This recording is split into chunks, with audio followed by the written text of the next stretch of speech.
1979 में चीन ने वन चाइल्ड पॉलिसी लागू की, जिसका मकसद था अपनी बढ़ती हुई आबादी को रोकना। उन्होंने इसका सख्ती से पालन हो सके, इसके लिए उन्होंने शारीरिक और आर्थिक दंड का भी प्रावधान किया।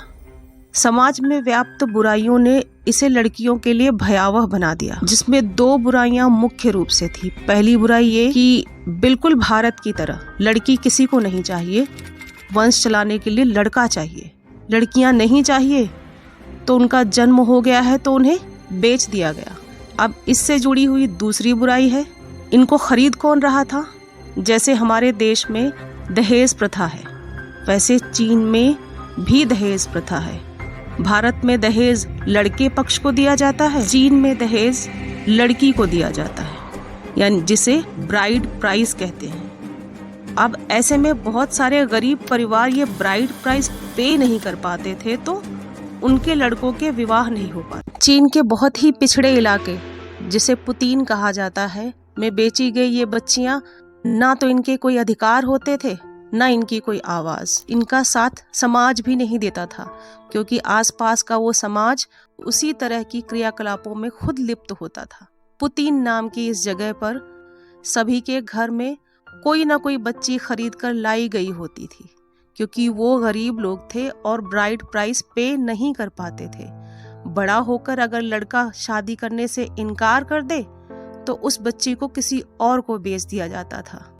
चीन ने 2015 में वन चाइल्ड पॉलिसी समाप्त की, पर इससे पहले ही 1990 के आसपास ही चीन में पुतीन नाम के इस इलाके में बच्चियों का आना बंद हो गया।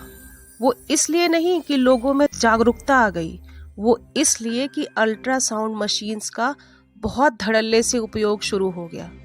अब बच्ची बेचने तक नौबत ही नहीं आती थी, उसके पहले ही उसकी भ्रूण हत्या कर दी जाती थी। चीन ने अपनी वन चाइल्ड पॉलिसी की खामियां देख ली थी। चीन की बहुत बड़ी आबादी बूढ़ी हो रही थी। अर्थव्यवस्था को सपोर्ट करने के लिए जवान लोग चाहिए, तो चीन ने वन चाइल्ड पॉलिसी को 2015 में समाप्त कर दिया।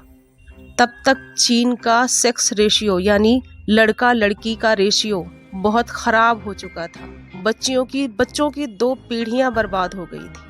आज भी डॉटर्स ऑफ पुतीन नाम से मशहूर ये बच्चियां बहुत सारी संस्थाओं के सहयोग से डीएनए टेस्टिंग कर अपने माँ बाप, अपनी पहचान खोजने की कोशिश कर रही हैं। चीन का ये कदम बताता है कि हमें कोई भी चीज़ तानाशाही निर्णयों से हल करने की ज़रूरत नहीं होती है।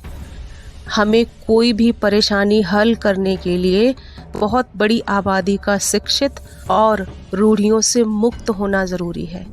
निर्णय तो वो खुद ले लेंगे अपने लिए।